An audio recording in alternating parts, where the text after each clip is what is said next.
The UN with the EU, as we speak, is telling Europe that they are bringing in the United Nations. The EU is bringing in the United Nations to establish, quote, refugee centers. Those are invasion centers. And the EU is now creating a navy to block Italy from blocking George Soros chartered ships coming in out of Africa daily with thousands. Well, guess what? That just made Italy start to vote to leave the EU. Oh, but here's the problem. There's a permanent bureaucracy. And just as Italy never voted to enter the unelected EU, and just as the UK never voted to do it, even though they voted for Brexit 2 years ago, Theresa May, and that's coming up, a Paul Joseph Watson report at the bottom of the hour, tried to sign a deal unilaterally putting them back in the EU.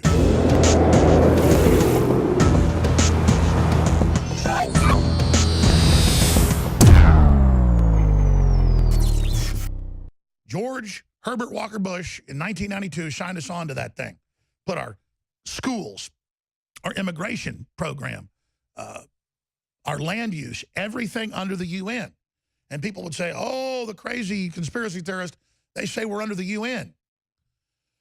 Because we were. Remember what Trump did last year? He said the UN no longer runs our refugee program. We're going to decide who comes in via ICE and via the Constitution. And I'm recapturing the power the president has under the Constitution. And, of course, the Supreme Court unanimously, years later, said he was right. Because the president has that power. It's in the Constitution. A 5-year-old could read that and understand it. How had it been transferred to the UN? The UN would say who can come in. The UN would vet the people. And, of course, they weren't vetting them. Who runs the refugee program in Europe? The UN. If an international unelected body can tell you who you take in and how your borders are operating, you are under global government. And they will use those third world populations as weapons. So I bring that up to remind folks that the UN with the EU, as we speak, is telling Europe that they are bringing in the United Nations. The EU is bringing in the United Nations to establish, quote, refugee centers. Those are invasion centers. And the EU is now creating a navy to block Italy from blocking George Soros chartered ships coming in out of Africa daily with thousands. Well, guess what? That just made Italy start to vote to leave the EU. Oh, but here's the problem. There's a permanent bureaucracy. And just as Italy never voted to enter the unelected EU, and just as the UK never voted to do it, even though they voted for Brexit 2 years ago, Theresa May, and that's coming up, a Paul Joseph Watson report at the bottom of the hour, tried to sign a deal unilaterally putting them back in the EU. But see, people say, well, if we vote to leave or we vote to get out of these criminal programs, why they just keep coming back. But then people are awake, and instead of denying we're under the UN and denying we're under world government, when you get a real president or you get a real party like UKIP and you get real movements in Europe pointing out that no one ever voted to enter this and the EU bureaucracy is permanent and the parliament is ceremonial, and then the EU bureaucrats, all 100 and something thousand of them, voted to give themselves diplomatic immunity a decade ago and tax exemption from the EU-wide raft of taxes like VAT and others. I mean, you can't float that and get away with it. What have I said thousands of times? If you expose the authoritarian nature of the global government, EU, UN, IMF, World Bank, Global Combine, set up by the Rockefellers just 70 years ago, if you look at it, it's totally flagrantly illegal. It's flagrantly tyrannical. It's just naked. It's prima facie. On its face, it is total corporate world government by stealth. And you ask, well, how do we defeat that? Because they've got all the money. They swindled it all, of course. And every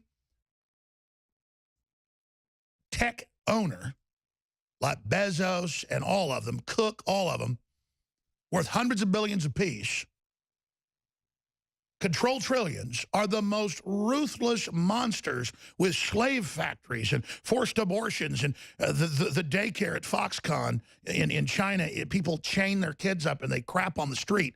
I'm not kidding. Look it up.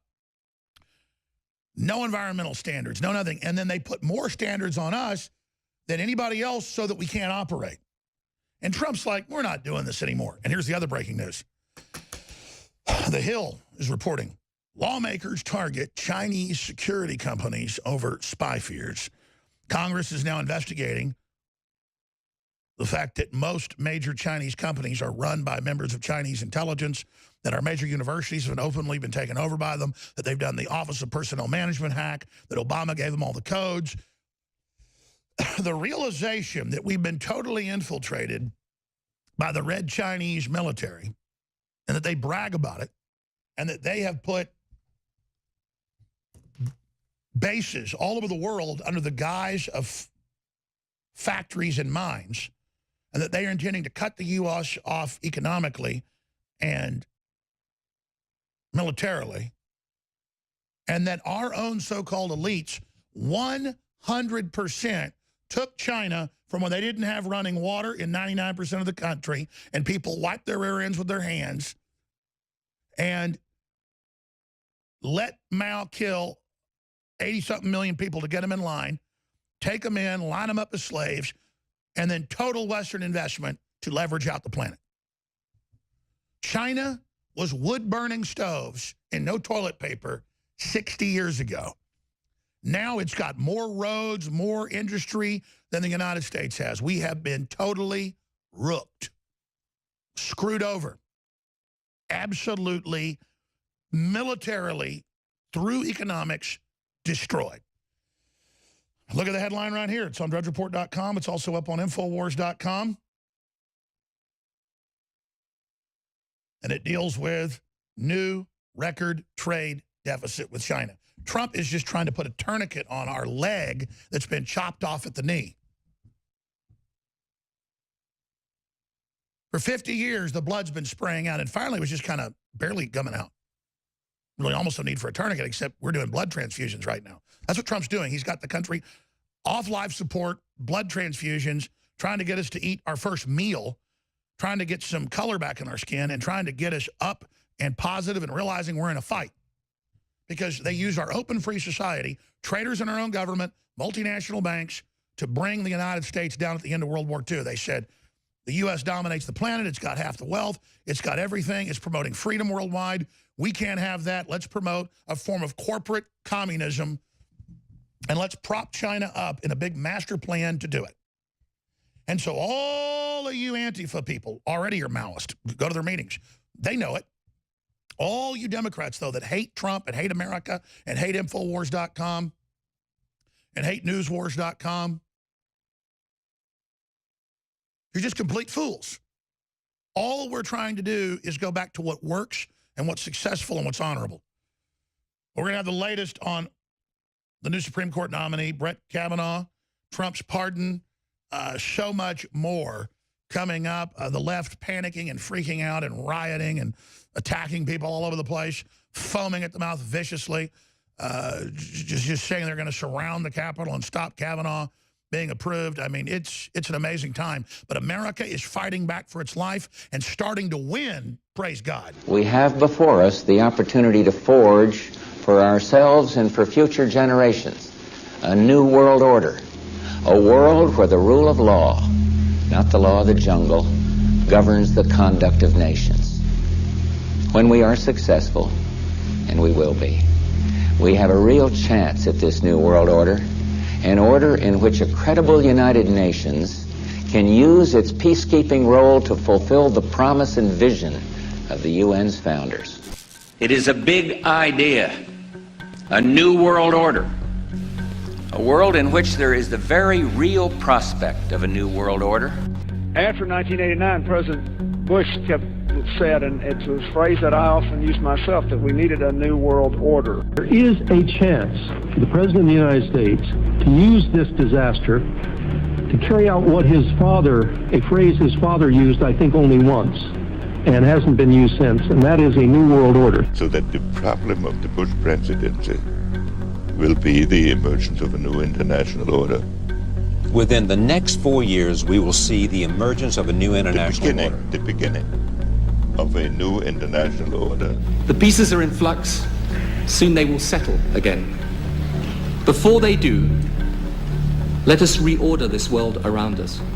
I think its task will be to develop an overall strategy for America in this period when really a new world order can be created. It's a great opportunity. It isn't just a crisis. It's about the future of Europe and a new world order. There's a need for a new world order, but it has different characteristics in different parts of the world. But today, with Asia already outproducing Europe, India and China are clearly becoming part of our new order. We are now facing a common challenge.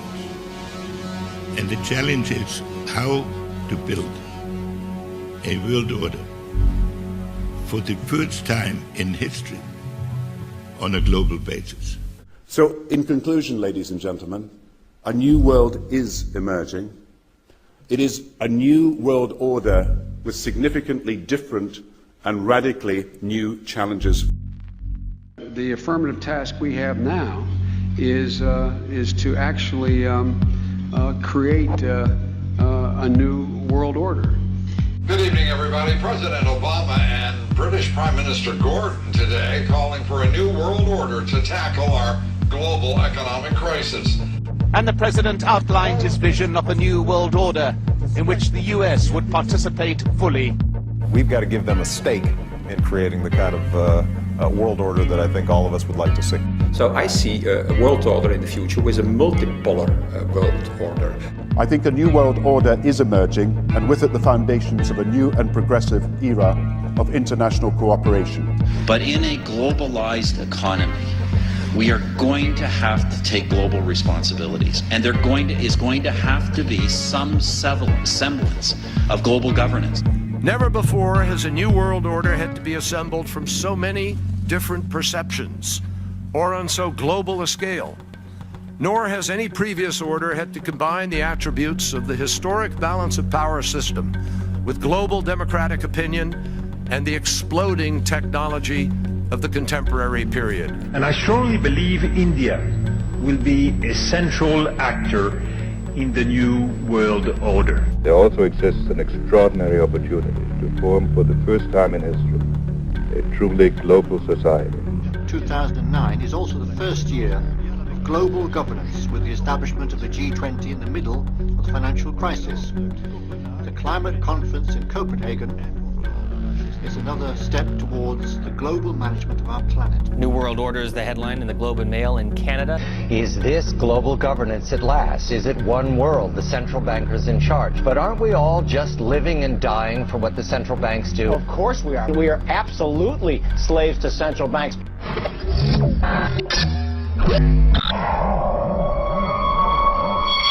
Maximize your potential and take your body back with Super Male Vitality.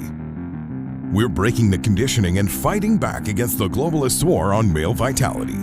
Our ultimate non-GMO formula is sourced from powerful organic herbs that have been gathered from around the world and then concentrated for maximum potency. Super Male Vitality was developed to activate your body's natural processes instead of using synthetic chemicals. InfoWars Life wants to bring you the highest quality products. Our unique combination of ingredients is designed to assist the body in regulating proper balance and creating superior vitality in males.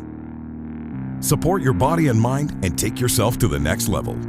Boost your vitality and energize your life. Take control of your body. Grab a bottle of Super Male Vitality today at InfoWarsLife.com. That's InfoWarsLife.com.